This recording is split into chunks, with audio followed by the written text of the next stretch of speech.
ሂጃብ ይፈቀዳል፣ ንቃብ አይፈቀድም። ማን ነው የለየላቸው? ባለሙያ አለ። የትኛው ሸሪዓ ፍርድ ቤት ነው? የትኛው ደግሞ የሆኑ የሚሰለጥኑ ሙስሊሙ ወጣቶችን ቪዲዮ አመጣና የሚሰለጥኑት ለክርስቲያን ነው ማስረጃ ብትጠይቁት 700 ሙሽራ ተገሎብናል ብላችሁ ሐረር ከተማ የሚገኘው መድኃኔ ዓለም ቤተክርስቲያን ፊት ለፊት ሰይጣን እንደው ከግቢያችን ድረስ ገብቶ ምን ያህል ግዳይ እንደጣለ የማየው አሁን ኦርቶዶክሶቹ ራሱ አማራ ኦሮሞ፣ አማራ ትግሬ፣ ኦሮሞ ትግሬ ብለን ይሄ ይዛ ነው እንደዚህ ነው ብለን መጣላታችን በጣም ያሳዝናል። መድኃኔ ዓለም ሚኒ ሚዲያ ገብተን ቁርአን ከፍተን የረመዳን ፕሮግራም አዘጋጅተን ምናምን ነው የምንሄደው። በጣም ተከብረን ነው የምንሄደው። መድኃኔ ዓለም ትምህርት ቤት ላይ ሚኒ ሚዲያኛ ነበር እንትምለው ቁርአን ነው የምንከፍተው። ሰላም ጤና ይስጥልኝ። እንዴት አደራችሁ? እንዴት ዋላችሁ? እንዴት አመሻችሁ? አምላክ አብ ቅዱስ እግዚአብሔር ስሙ ዛሬም ዘወትር የተመሰገነና የተወደሰ ይሁን። እንግዲህ ባክግራውንዱ ለውጫለሁ። ብርሃኑ ትንሽ በጣም እንትን እያለ ስለሆነ ምናልባት ካቀዘቀዘው ብዬ ነው፣ ኃይሉን የሚይዝልኝ ከሆነ ብዬ ነው። ወደ ወቅታዊ ጉዳዮቻችን ነው ዛሬም በሰፊው የምንመለከተው ነገር እሱ ነው። ጊዜ ካገኘን የዘመንኩን እንመለከታለን። ጊዜ ካጠረን ደግሞ እንግዲህ ሌሎቹን ብቻ ወቅታዊ ነገሮች ብቻ ለማየት እንሞክራለን። መጀመሪያ ከግድያ ዜናዎች፣ ከእገታ ዜናዎች እንዲሁም ደግሞ ወቅታዊን አስቸኳይ ያልኳቸውን መረጃዎች ላቀርብላችሁ። ወንድማችን ዮሴፍ እንግዲህ ከተወሰደ 4 ቀን ምናምን ነገር ሆኖታል። ቅዳሜ ነበር ከስራ ቦታ ይዘውት የሄዱት። ወንድማችን ዮሴፍ በጣም ትጉህ ወንድማችን ነው። ከዚህ በፊትም ሲታሰር እንደዚሁ ጮኸን ነበረ። ጎበዝ አንባቢ ወንድማችን ነው። ስለ ቤተክርስቲያን ጥብቅና በየጊዜው የሚቆም ወንድማችን ነው። በተለይ ደግሞ ፌስቡክ ላይ የምታውቁት ታውቁታላችሁ ያስባለን። ዮሴፍ ፍስሐ የሚባለው ወንድማችን ዲያቆን ነው። እንግዲህ ከመስሪያ ቤቱ ነው ቅዳሜ ዕለት መጥተው የወሰዱት። እሱ ብቻ አይደለም መታሰሩን እንኳን የታወቁ እንኳን ትናንትና ነው። ቤተሰብ የት እንደታሰረ አያውቅ። ቤተሰብ ጋር ስልክ ደውሎ እንኳን እዚህ የታሰርኩት ብሎ እንኳን እንዳይናገር ነፃነቱ ተነፍጎ እንግዲህ ከታሰረበት ትናንትና የት እንደታሰረ የታወቀው እንግዲህ አዲስ አበባ የሚገኘው ፖሊስ ኮሚሽን ነው የታሰረው። ሰዎች እንዲጠይቁት አልተፈቀደለትም፣ ተከልክሏል። ቤተሰብ እስካሁን ድረስ እንዲያውቅም ሄዶ ሆነ እንዲጠይቁ አልተፈቀደላቸውም። ይሄ ብቻ አይደለም። በጣም የሚያሳዝነው ነገር ይህ ወንድማችን ብዙን ጊዜ ላይ ተቃውሞ ቤተክርስቲያናችን ላይ ለሚደረጉ ነገሮች ነው። ስለዚህ የቤተ ክህነትም እጅ ጭምር እንዳለበት ነው እየተነገረ ያለው። በሰሞኑን እንግዲህ በአርሲ ላይ ከግድያው በተጨማሪ የበሽታውም ዘመናዊ በሽታ ገብቷል። እንግዲህ ከዛ በሽታ ውስጥ 11ዱም የሞቱት በዚህ በሽታ የተጠቁት ሙስሊሞች መሆናቸውን ያሳያል። ይሄ የሚያሳየው ምንድነው? ኦርቶዶክሳውያን ከዛ አካባቢ ሙሉ ለሙሉ እየጠፉ እንደሆነ፣ በጣም ጥቂት ኦርቶዶክሳውያን እንደቀሩት፣ ከነዛ ውስጥ ደግሞ አብዛኛው ደግሞ ያለው ማህበረሰብ ሙስሊም ስለሆነ በበሽታው እየተሰቃየ እየተጠቃ ያለው እዛው ነው። ከአርሲ ሳንወጣ አርሲ ሽርካ ወረዳ ጎርቤሳ ቀበሌ 01 እና 02 አካባቢ ላይ በተለይ ይህን ነገር በደንብ ልብ ብላችሁ ስሙኝ። ከፈለጋችሁ ቆርጣችሁ ሼር አድርጉት። በደንብ ስሙኝ። በአርሲ ወረዳ ሽርካ ወረዳ አርሲ ወረዳ ማለት ነው። በአርሲ ሽርካ ወረዳ ጎርቤሳ ቀበሌ 01 እና 02 ላይ የመሳሪያ ክምችቶች በጣም እየታዩ ነው ያሉት። በጣም መሳሪያ እየተሰበሰበ ነው ያለው። መሳሪያ እየገባ ነው ያለው። አርሲው ጎርቤሳ ቀበሌ ላይ ሽርካ ወረዳ ውስጥ ማለት ነው። ጎርቤሳ ቀበሌ 01 እና 02 ላይ የመሳሪያ ክምችቶች እየገቡ ነው ያሉት። መሳሪያዎች እየተቀመጡ ነው ያሉት። መሳሪያዎች በግለሰቦች እጅ እየገቡ ነው ያሉት። ከኦርቶዶክሳውያን መሳሪያ እንዳያይዙ እንደተቀመጡ ከዚህ በፊት ተናግረናል። አሁን ደግሞ ለሌሎቹ አካላት ለሙስሊሙ አካላት ደግሞ መሳሪያ እየገባላቸው እየተከማቸላቸው ይገኛል። እባካችሁ የቤተ ክርስቲያን ሰዎች ሆይ ቀጣይ የሚጨፈጨፉት አካላት እነኚህ ሊሆኑ ስለሚችሉ እባካችሁ ንቁ። እባካችሁ ካልሆነ መጠበቅ ማትችሉ ከሆነ እንደ ቤተ ክርስቲያን መናገር ማትችላቸው ሰዎች ከሆኑ ሰዎቹን ከዛ ሰጥቷቸው በቃ ያለ አማራጭ ውስጥ ነው። እሱም ቢሆን በግላቸው እንዳይወጡ ተከልክለዋል። ስለዚህ ያለው አማራጭ አትሊስት የቤተ ክህነት ሰዎች ገብተው ከመንግስት ጋር ተነጋግረው ሰዎቹ በሰላም ከዛ ቦታ እንዲለቁ ማድረግ እንኳን ቢቻል ጥሩ ነው ብዬ አስባለሁ። በምዕራብና በምስራቅ ሐረርጌ አካባቢ ላይ ደግሞ በጣም የኦርቶዶክሳውያን ግድያ፣ የኦርቶዶክሳውያን ጭፍጭፋ እየበረከተ ያለው 6 ሰዎች ሞተዋል እስካሁን ባለው። በቅርቡ በምዕራብ ሐረርጌ በጉባ ጉቱና አው ጉዲና ወረዳዎች እንዲሁም በጭሮ ወረዳዎች ላይ በረብሱ አካባቢ እስካሁን ድረስ 6 ሰዎች ህይወታቸው በአሰቃቂ ሁኔታ ያለፈ ሲሆን መንጋውን እንዲጠብቁ አደራ የሰጣቸው አባቶች ዛሬም ዝምታን መርጠዋል። ይሄ ብቻ አይደለም። በኦሮሚያ ክልል ላይ በአጠቃላይ በብዙ ቦታዎች ላይ ስጋት ነው ይሆናል። ይሄ ምስራቅና ምዕራብ ሐረርጌ ላይ አሰበ ተፈሪ፣ ጭሮ ምናምን ጨምሮ አጠቃላይ ወደዛ ያሉ አካባቢዎች ላይ በጣም ኦርቶዶክሳውያን እየተጨፈጨፉ ነው ያሉት። ባለፈው ያሳወቃችሁ ሴት ነበረች አይደል? 4ቱ አምልጠው አንዷ ተገደለች ያልኳቸው የነበረው ይህች እናት የ10 ልጆች እናት የነበረች ነች። ከ4 ልጆቿ ጋር አፍነው ወሰዷት። 4 ሚሊዮን ብር ተጠየቀች። 4 ሚሊዮን ብር መሙላት ሲያቅታቸው ደበደቧቸው። ልጆቹ 4ቱ ልጆች ሮጦ ሲያመልጡ እሷን ግን ገለዋታል። ይሄ ሐረርጌ ላይ ይሆን ያለው ምዕራብ ሐረርጌ ላይ ይሆን ያለው ነገር ይሄ ነው። ኦርቶዶክሳን በየተገኙበት እየተገደሉ ያሉት የሚጠብቃቸው አካል የለም።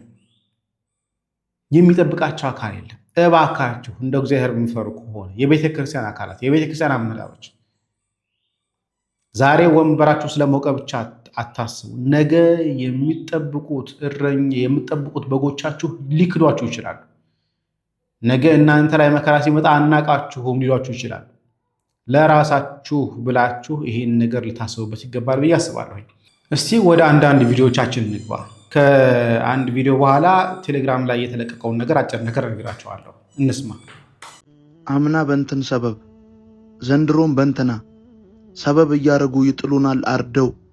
እኛን ካልገደለ ሚኖር አይመስለውም የመጣ የሄደው ህመምህን ሳይሽር ቁስልህን ሳያክም ማን እንደገደለ ሊያስረዳ ሲደክም እንደማይቀር አውቀህ ይቀራል ያልከው ግፍ ወይ ለመኖር ታገል ወይ ሞትህን ደግፍ።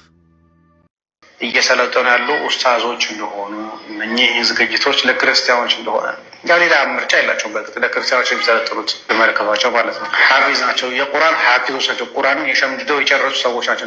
ይህን ሰው እያወቃችሁት ለመጀመሪያ ጊዜ ለተለያየ ሀሳብ የተናገርኩትን ንግግር ቀጣጥሎ ቆራርጦ አምጥቶ የሃይማኖት አባት ላይና ቤተክርስቲያን ላይ ጦርነት አውጃል ብሎ ሰሞኑን ያዙ ይልቀቁኝ ሲል የነበረ ግለሰብ ነው። አሁን ደግሞ የሆኑ የሚሰለጥኑ ሙስሊሙ ወጣቶችን ቪዲዮ አመጣና የሚሰለጥኑት ለክርስቲያን ነው።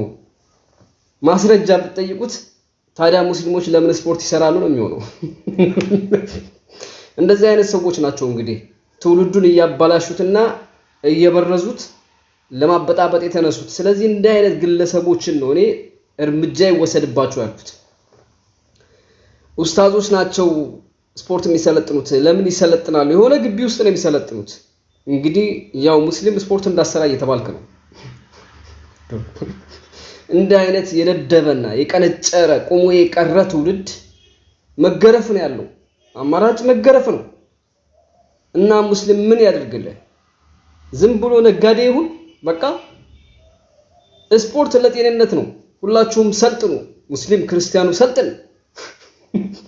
ይህ ግለሰብ ነው እንግዲህ የኔን ስም ለማጥፋት ሙከራ ያደረገው። ይሄን ተከትላችሁ ነው ግር ያላችሁት። የቡችላ በጎች ማለት ነው። ወደ ራሳችሁ ተመለሱ። በጣም የሚያስቀው እኮ ዛሬ ቲክቶክ ላይ 2 ቪዲዮዎች ለቅቄያለሁ። ቴሌግራም ላይ የ25 ደቂቃ የጂሃድ ቪዲዮ ለቅቄላችኋለሁ። ገብታችሁ ተመልከቱት። ጸጋዬ ክፍሉን የሚለው እዛ ላይ ከነ ማስጠንቀቂያው ማብራሪያ ጭምር አስቀምጬላችኋለሁ። ምክንያቱም እሱን ዩቲዩብ ላይ መልቀቅ ስለማልችል ከዛ 4 ዓመት አካባቢ በፊት ጎንደር ላይ በተሰራው ስራ አንድ የጂሃድ ቪዲዮ እነሱ የሰሩትን ቪዲዮ ለቅቄላችሁ ዩቲዩብ ስለተዘጋብኝ ሁለተኛ እዚህ ላይ ማዘጋት አልፈልግም። እየሰለጠኑ ያሉት መስጊድ ውስጥ እየሰለጠኑ ያሉት ቁርአን መማሪያ ቦታዎች ላይ እንጂ የስፖርት ፌዴሬሽን በፈቀደላቸው የቴኳንዶ ማሰልጠኛዎች ቦታ ላይ አይደለም እየሰለጠኑ ያሉት። እየሰለጠኑ ያሉት መስጊድ ውስጥ ነው። እየሰለጠኑ ያሉት ቁርአን መማሪያ ውስጥ ነው። ይሄም ብቻ አይደለም። የለቀኩላችሁ ቪዲዮ ላይ በደንብ ተመልከቱት። እንደውም ከዛ ውስጥ እንደውም ቅንጭብ ምትል ብቻ ቅድም ለቲክቶክ ከሰራሁትኝ አንድ ቪዲዮ ላጋራችሁ። ምናልባት ከተረዳችሁ፣ ምናልባት ከገባችሁ፣ ምናልባት የተወሰነ መጠን መንቃት የምትችሉ ከሆነ እንደው እስቲ ቅድም ከሰራሁት ላጋራችሁ። አላህ ሱብሓነሁ ወተዓላን ያው ትእዛዝ ለመፈጸም ዛሬ ላይ በዝግጅት ላይ እንገኛለን ኢንሻአላህ። አላህ ሱብሓነሁ ወተዓላን ደግሞ በዚሁ ሸሃዳን እስክናገኝ ድረስ ጽናቱን እንዲሰጠን ለምነዋል። ሸሃዳ ማለት ሸሂድን ለማትፈልገው ሰማዕት እስከምንሆን ድረስ ጽናትን ይሰጠን እንፈልጋለን እያለን ያለው ግን አዲስ ተማሪ ስለሆነ አዩሃል ኩፋር ወልሙርተዲን፣ እናንተ ከሃዲያንና ከዲን ወደ ኋላ የተመለሳችሁት አላችሁበት ድረስ እንደምንመጣ ኢንሻአላህ እንተማመናለን ማለት ነው። በአላህ Subhanahu Wa Ta'ala ፍቃድ ካላችሁበት ድረስ በርድም ይሁን በክላሽ እንመጣችኋለን ኢንሻአላህ። እናንተ ሙስሊሞች ወይ ደግሞ ከሂጅራ የዘገያችሁ ሰዎች ሞትን ፈርታችሁ የወርደት ኑሮ አትምረጡ። ከሂጅራ ወደ ኋላ የቀራችሁ ሰዎች ሂጅራን ማድረግ የማይመቻችሁ ከሆነ እንኳን ባላችሁበት ከሃዲያኖችን በምትችሉት አጋጣሚ መዋጋት እንዳለባችሁ አስተላልፋለሁ ኢንሻአላህ። ወሰለላሁ ዐለ ዐላ ነብይና ሙሐመድ። ይሄ ነው እንግዲህ የሰላም ጥሪ ያስመሰላለው። ይሄ ነው እንግዲህ በግለሰብ የሚደረግ እንትን ያደረግ ያስመሰላለው። ቴሌግራም ላይ ገብታችሁ ቼክ አድርጉት። ይሄው ጸጋዬ ክፍሉ ይላል የቴሌግራም ቻናሌ። እንደምትመለከቱት 6000 ሰው ተከታይ ያለው እዚህ ጋር ፒን አድርጌላችኋለሁ። በነገራችን ላይ ፒን አድርጌላችኋለሁ። ማንኛውም ሰዓት ላይ ብትገቡ የምታገኙት ቪዲዮ ይህ ቪዲዮ በጥንቃቄ ይመለከቱት የሚል ርዕስ አለው። ስለዚህ እኔም ጨማምሬበት 27 ደቂቃ ሆኗል። ስለዚህ በደንብ ገብታችሁ ተመልከቱት። ህፃናት ባያዩት ይመከራል። አቅም ካላቸው ግን ይመልከቱት። ነገ የሚጠቁት፣ ነገ የሚገደሉት፣ ነገ የሚታርዱት እነሱ ስለሆነ የእስልምና አካሄድ ምን ያህል የከፋ ምን ያህል መጥፎ አካሄድ እየሄደ እንደሆነ መመልከቻ ስለሚሆናችሁ በፊት በቤተ ክርስቲያን የሚከፈቱ ትምህርት ቤቶች ላይ ተከባብረን ነበር የምንኖረው። ከራሳቸው አንደበት ላሰማችሁ። ተከባብረን የሚለውን ነገር በኋላ አብራራላችሁ። መድኃኒዓለም ሚኒ ሚዲያ ገብተን ቁርአን ከፍተን የረመዳን ፕሮግራም አዘጋጅተን ምናምን ነው የምንሄደው። በጣም ተከብረን ነው የምንሄደው። መድኃኒዓለም ትምህርት ቤት ላይ ሚኒ ሚዲያኛ ነበር እንትምለው ቁርአን ነው የምንከፍተው። ረመዳን ሲገባ ቁርአን ነው የነሱም የራሳቸው የጸሎት ፕሮግራም የጾማቸው 2 ወር መዝሙር ሲከፈት ምናምን ችግር የለም መብታቸው ስለሆነ፣ እኛም ረመዳን ላይ ደግሞ ሙሉ ሰዎች መጣችሁ አዳምጡ ብዬ ሚኒ ሚዲያ ገብተን ቆንጆ ፕሮግራም እንሰራለን። የስነ ጽሁፍ፣ የግጥም፣ የመነባንብ ተዘጋጅቶ ስለ ረመዳን ፈዲላ ምናምን ተነግሮ ሁለተኛው አወሊያ ነበር የሚባለው በእኛ ሰዓት። ገና ዩኒፎርም ሳይጀመር ሂጃባችሁን ነጭ አርጋችሁ ሁላችሁም ነው ብያቸው። በጣም መከባበር ስለነበር ጥሩም የዳዕዋን ፕሮግራም ነበረ። ከሚዲያው ውጪም የምትሰጡ 15 ደቂቃ ላይ በሜዳ ላይ ዳዕዋ እናደርግ ነበር። ውይይት ሁሉ ነበሩ። በቃ ኢሳ ጌታ ነው አይደለም የሚል ውይይቶች ሁሉ በደንብ አድርገን እናደርጋለን። ጥሩ ወጣት ነበር በዛ ጊዜ ነበረው። ለምን ቅዳሜ ለሴቶች እሁድ ለወንዶች ፕሮግራም ነበረ። አባቦራ መስጊድ ላይ የመዲሽ ተማሪ ሙሉ ቅዳሜ ሴቶች ብቻ፣ እሁድ ወንዶች ብቻ መጠን ቆንጆ ፕሮግራሞች ይደረጋል። ሰኞ፣ ማክሰኞ፣ ሐሙስ፣ ሮቡን፣ ጁማውን ደግሞ ትምህርት ቤት በደንብ እንገናኛለን። በጣም የሚገርም ጊዜ ነው ያሳለፍን ነበር። ይሄ የሆነ ያለ በቤተ ክርስቲያን ትምህርት ቤቶች ላይ ቤተክርስቲያን በምትከፍታቸው ትምህርት ቤቶች ላይ ነው እንደዚህ የሚደረገው። የነሱ እስልምና ሙስሊሞች የከፈቱት ደግሞ ትምህርቶች ላይ ደግሞ አስቡት ምን ሊፈጠር እንደሚችል። እኛ በፕሮግራማችን ላይ በእኛ በአብይ ጾም ዕለት መዝሙር እንክፈት ብንል አርያም ደግሞ ቁርአንና ሐዲስ እየጠቀስን እንወያይ ብንል ምን ሊፈጠር እንደሚችል አስቡት። እነሱ ግን መድኃኔዓለም ትምህርት ቤት ላይ መድኃኔዓለም ቤተክርስቲያን ከተከፈተው ትምህርት ቤት ላይ ግን ቁርአናቸው ይከፍታሉ። ኢየሱስ ክርስቶስ አምላክ ነው ወይስ አምላክ አይደለም የሚል ክርክር ያነሳሉ። በእኛ ቤት ሲሆን ይቻላል፣ በእነሱ ቤት በእነሱ ትምህርት ላይ ሲሆን ግን አይቻልም። ልዩነቱ እሱ ይበላል። ይህንን ሰው ትምህርት ሚኒስቴር ላይ ያነሳውን ደግሞ ስሙት። በቀዳም ንቃብ አይፈቀድም። ማን ነው የለየላቸው? ባለሙያ አለ። የትኛው ሸሪዓ ፍርድ ቤት ነው? የትኛው ደግሞ መጅልስ ነው ንቃብና ሂጃብ ለይተው የሰጣቸው? ከየት እንደሚያመጡ አናውቅም። የራሱ ጣልቃ ገብነት ነው። ሂጃብ ፈቅደናል፣ ንቃብ አንፈቅድም። ሂጃብና ንቃብ ምንድነው ትርጉሙ? ሂጃብ የምንለው እኮ አጠቃላይ ሁለመናውን የሚሰትር ማለት ነው እንደ ሸሪዓ አባባል። በዚህ ምክንያት ዛሬም አሁን ቀይሮ የመጣብንን ከምንወደውና ከምናከብረው ትምህርት ቤታችን በዚህ ምክንያት ሴት ልጆቻችን እንዲገለሉ መፍቀዱ ይበቃል ብለን ዛሬ ወደዚህ ብቅ ብለናል። ምክንያቱም እርግጠኛ ነኝ መንግስታችን ሙሉ ለሙሉ መብታችን አክብሮ አስከብሮልን ባለንበት ሰዓት በአንድ ሴክተር በሁለት ሴክተር የሚደርስብንን ግፍና ጭቆና በፍጹም የማንቀበል መሆኑን በዚህ አጋጣሚ ለመላው ኢትዮጵያ ሙስሊም ህብረተሰብ ሊያረጋግጥላችሁ እወዳለሁ። ይህንን ስንል ትምህርት ሚኒስቴር በገዛ ትምህርት ቤታችን በገዛ ገንዘባችን የሰራነውን ቤት የግል ቤት አድርጎ እንደፈለገ የሚጫወትበት አጋጣሚ አንፈቅደውም። ይህንን ስንል ትምህርት ቤታችን የተከበረ፣ ፖሊሲዎች የተከበሩ፣ የትምህርት ፖሊሲ ሙሉ ለሙሉ ስንቀበል ከሸቃችን ጋር የማይሄዱትን የሚቃረኑትን በፍጹም የማንቀበልና ለማስተካከል የምንታገል መሆኑን እየገለጽን ትምህርት ሚኒስቴሩም ይህንን አውቆ ከዚህ በፊት የነበሩት የትምህርት ፖሊሲዎች የተቀየሩ መዓት እያሉ እውነትም ሂጃብን ወይም ንቃብን የሚከለክል ፖሊሲ ካለ ማስቀየር ለምን ተሳነው? ለምን ሌሎቹን አስቀይረዋልና።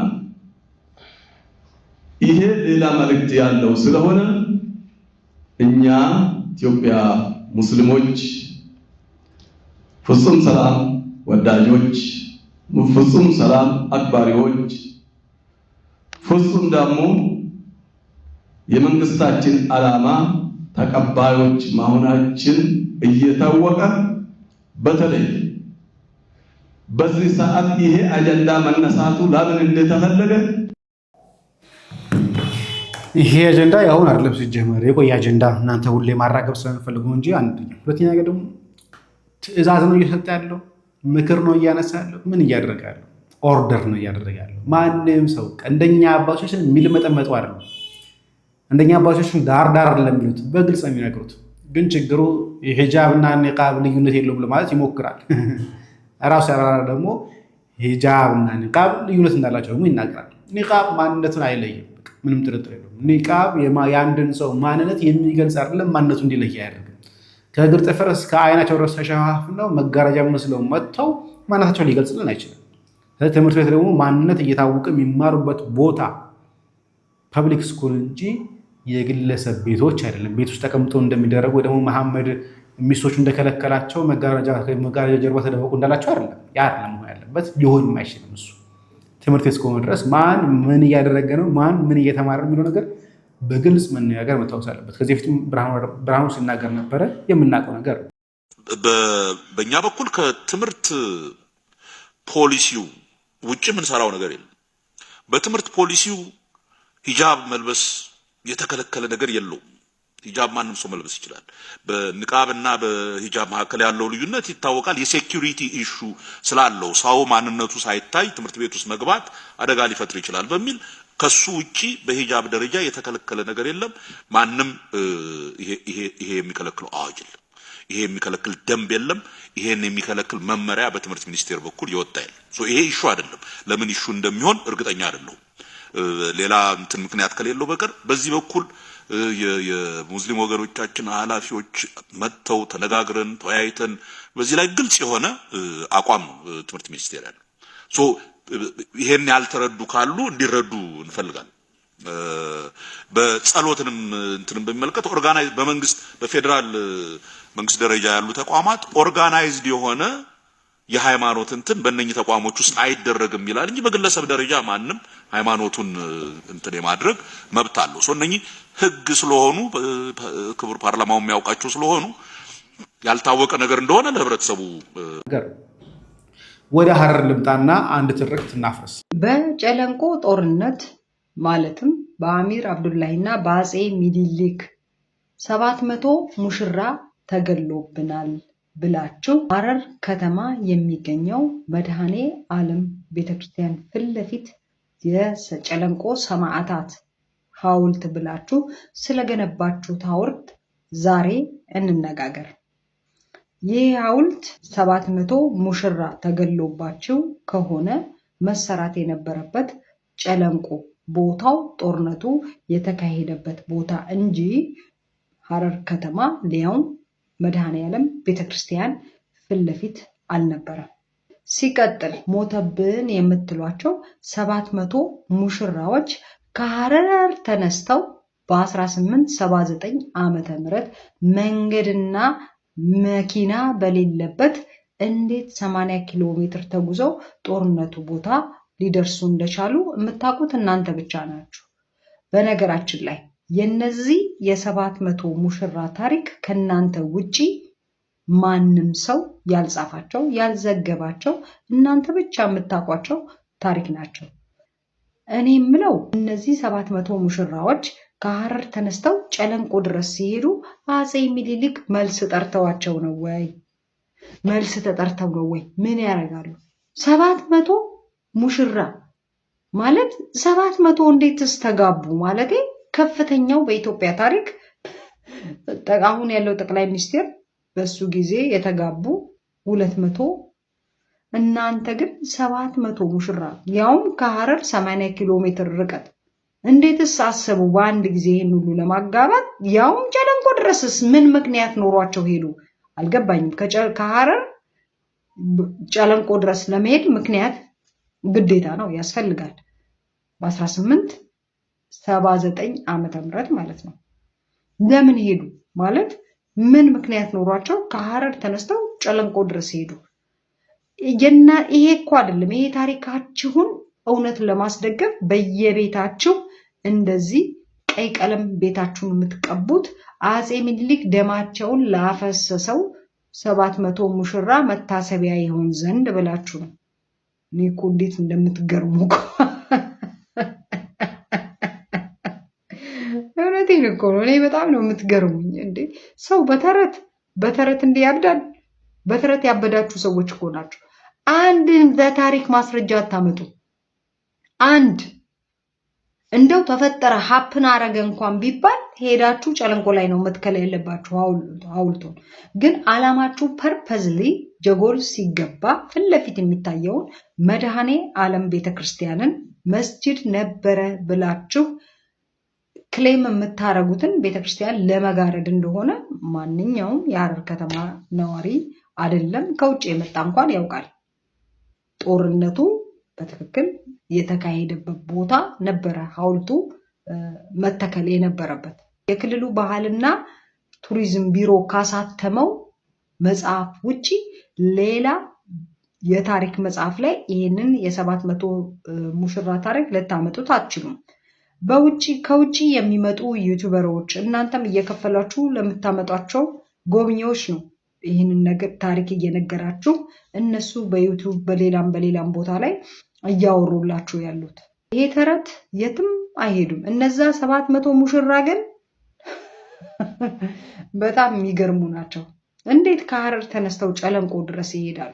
በ80 ኪሎ ሜትር በፈረስ ተጓዙ ወይስ በምንድን ነው? ምክንያቱም መንገድ እንኳን እኮ አልነበረም። እንዴት ሄዱ? በረሩ በአየር ላይ?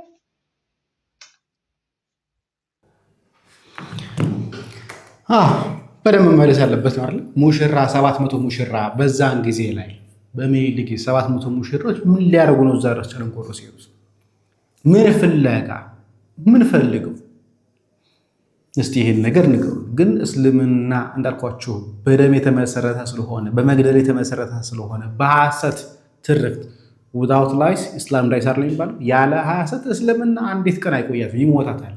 የተገነባው ዶክትሪኑ በራሱ በሐሰት ላይ ስለሆነ በመዋሸት ላይ ስለሆነ በቂም ላይ በበቀል ላይ በግድያ ላይ ገድሎ በመግደል ላይ የተመሰረተ ስለሆነ ሁሌም ቢሆን ሲዋሽ ይኖራል። ያስቃል። ወደ ደግሞ ትንሽ ደግሞ ረገብ እናድርገውና ወደ ዮኒ ማኛና ፍቅር ሲዝም ጨዋታ ልምጣ። ዮናስ ጓየው ፍቅር ሲዝም የሚባለው ሞክር፣ እሱ ነው የቀረ። እኛ እንቀበልም። እኛ መቀለጃ አይደለም የኛ ሃይማኖት። ትኩረት ለመሳብ ብሎ አንዴ ሙስሊም አንዴ ኦርቶዶክስ አንዴ ጴንጤ የሆነ አላህን አፈሩም እንዴ? ወይም እግዚአብሔርን አፈሩም? ኦርቶዶክሶች ጴንጤዎችስ ቢሆን ኢየሱስን አፈሩ? በዚህ ደረጃ ትኩረት ለመሳብ ብሎ እንጂ አምኖ ነው እንዴ ልጁ እየመጣ ያለው? የስንት እዛ ውስጥ የሚያምኑ ህይወቴ ብለው መንገዴ ብለው እያመኑ ያሉ እየመጣ እንደዚህ ሃይማኖትን መበከል አለበት ነው ያለው። መፍቀድ የሚፈቀድና የማይፈቀድ ነገር መፍጠር አለባቸው። ዝም ብሎ እንዴት በየጊዜው እዛና እዚህ ይላል? ሳያምንበት ነው የሚመጣው ማለት ነው። ሳይፈልግ ነው። ትኩረቱ ሌላ ጉዳይ ነው። ሐሳቡ ምኞቱ ሌላ ነውና ሁላችሁም ብትከለክሉ ጥሩ ነው። ቀጥ ለጥ ብሎ አንዱን ይዛል እና ሁላችሁም ልትከለክሉት ይገባል። እኛ በኩላችን አንቀበልም። ከልቡ አምኖ ጸንቶ ፈጣሪን ብሎ ነው እንጂ እንደዚህ አይነት ሰው መቀበል አንፈልግም። ምክንያቱም ራሱን መግዛት አለበት። ረጅም ጊዜ ወስዶ ምን እንደሚፈልግና እንደሚያስብ እንኳን አያውቁም። ፍላጎቱን እንኳን በቅጡ አያውቁም። ሃይማኖታችን ማራከሽ አይደለም። በጣም የዘመን መጨረሻ መሆኑ የምታውቁት ፍቅር ሲዝም ራሱ አልቀበልም ሲለው ዮኒ ማኛ ፍቅር ሲዝም ራሱ እኔ አልቀበልም የኛ ሃይማኖት እኮ መጫወቻ መቀለጃ አይደለም ሲለው በጣም ያሳዝናል አይደል? ልብ ይሰብራል።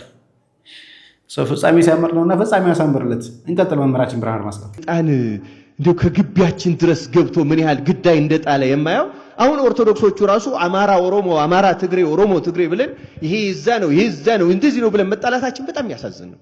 ይህ የስንፍናችን ያለማወቃችን ቅድም መምህር እንዳሉት ትልቁ መነሻውን በክርስትናችን ዝለናል፣ ደክመናል፣ ሰንፈናል፣ ኃጢአተኞች ሆነናል። እማንመለስ ከሆነ እንደ ቤዛንታይን ያጠፋናል። እምንመለስ ከሆነ እንደ ሌሎቹ እንደ ሩሲያ እንደ ሌሎቹ ይጠብቀናል። እግዚአብሔር በእውነት ግሪኮች እንደዚህ ያለ ነገር ገጥሟቸው ነበር። በነገራችን ላይ የኦቶማን ቱርኮች እስላሞች ግሪክን 400 ዓመት ገዝተዋታል። 400 ዓመት ሲገዟት ለማስለም የተጠቀሙበት ዘዴ በጣም ወንዱን መግደል ነው። ሴቶቹን አይገሉም፣ ይደፍሯቸዋል፣ ይወልዱባቸዋል። እስላም እያደረጉ እያሰለሙ መሄድ ነበር። 400 ዓመት ወንዶቹ ምን ያደረጉ? ዋሻ ገብተው ዱር ጫካ ገብተው ዋሻ ውስጥ በግበበ ምድር መሬት እየጎረጎሩ በዚያ እየገቡ ሚስቶቻቸው ይደፈራሉ፣ ልጆች ይወልዳሉ። ወደ ሚስቶቻቸው መልእክት ይልካሉ፣ እንደወለድሽ ወደኔ ላኪው ይላሉ። ይገርማቸዋል። ልጁን ይቀበልና ጠላቱ የወለደውን ክርስቲያን አድርጎ ያሳድገዋል። 400 ዓመት ተገዝተው አቴንስ አንድ መስጊድ የላትም። አሁን 400 ዓመት እኮ መከራ የቻለ ሀገር እንዳለ ታውቃላችሁ? አሰቃቂ መከራ። ምንም እኮ ሙሉ በሙሉ አገሪቱን ተቆጣጥረው እኮ ማለት ሙሉ በሙሉ። እግዚአብሔር ግን ከዚያ ጽናታቸው አይቶ ነፃ እንዳወጣቸው ታውቃላችሁ? እና ማንም ክርስቲያን ይገጥመዋል። ብዙ ሀገሮች ብዙ መከራ ገጥሟቸዋል። ኦርቶዶክስነት በጣም ይጠላል በዓለም ላይ። እውነት ከሆነ ይጠላል። ጌታ እኮ ብሏል እኮ ይጠሏቸዋል ነው ያለው። እንዴ እንደ በጎች በተኩላዎች መካከል እልካቸዋለሁ እኮ ነው ያለው። በቃ ምንም ጥርጥር እኮ የለውም። መደንገጥም መፍራትም መገረምም የለብንም። ማንም ሰው የፈለገው ሊል ይችላል። ክርስቶስ ስንት ነገር ተባለ። ዛሬ እንኳን አርጎ በዘማነ ኪሩብ በየማነ አብ ተቀምጦ ስለ ክርስቶስ የሚሰራው ፊልም ስንት አይነት ነው። ስለ እውነት ስንት ነገር ነው የሚደረገው። እና ስለኛ ብዙ ነገር ቢባል ይደንቃል እንዴ? ምንም አይደንቅም። ማንም ሰው በዚህ እውነት ክርስቲያን ከሆነ እኛ ያዝነውን ክርስትና ማንም ቢይዘው እናከብረዋለን። እኛ የጣሊያኖች ብለን ነው ልንጥለው ነው? እኛ የፈረንሳዮች ነው ብለን ልንጥለው ነው? ጣሊያኖች መተው ቀይ ገዝተውና ግን ክርስትና በእነሱ ምክንያት ልንጥለው አንጥለው። ለምንድን ነው የምንጥለው? የእነሱን ትዕቢት እንንቀዋለን፣ የእነሱን ወራሪነት እንንቀዋለን፣ የእነሱን አስከፊነት እንንቀዋለን። ጣሊያናዊነትን ግን ለምን እንጠላዋለን? ሲጀመር ኦርቶዶክስም ካባ ይሆኑ ለምን እንጠላቸዋለን? ያ በድቡሽት ላይ የተሰራው እኮ ይፈርሳል። የሚያስደነግጥ ነገር አይደለም። ጌታ ተናግሯል። በወንጌል ያለውን እኛ እንዴት ልንክደው እንችላለን? በድቡሽት ላይ የተሰራው ትንሽ ነፋስ እኮ ነው የሚበቃው። ይሄ አማራ ነው፣ ይሄ ትግሬ ነው፣ ይሄ ቀይ ግዛት ነው። በቃ መሰረቱን በአለት ላይ ብናንጸው ግን ያ አይሆንም ነበር። ልንገራችሁ፣ መሰረቱን በደንብ ማነጻ ቅድም የንታ እንዳሉት ማስተማር አለብን። እውነቱን መሰቀቅም ማፈርም የለብንም፣ መጨነቅ የለብንም። ማንም ሰው ኦርቶዶክስ እስከሆነ ድረስ ኦርቶዶክስነትን እናከብረዋለን። ማንም ሰው ደግሞ ድካም ኃጢአት እስካለበት ድረስ እግዚአብሔርም ይቀጣዋል፣ ቤተክርስቲያንም ትገስጸዋለች። ይህን ነው ማድረግ ያለብንና ምናልባት የመጣው ለተግሳጽ፣ ለማንጻት፣ ለማጽናት፣ የግብዝነታችን ለማላቀቅ እንደዛገ ብረት አፈራችን ከኛ ላይ ለማንሳት በሳት ነው የሚነሳው። በእውነቱ እንደዚያ ያደርግልን እግዚአብሔር።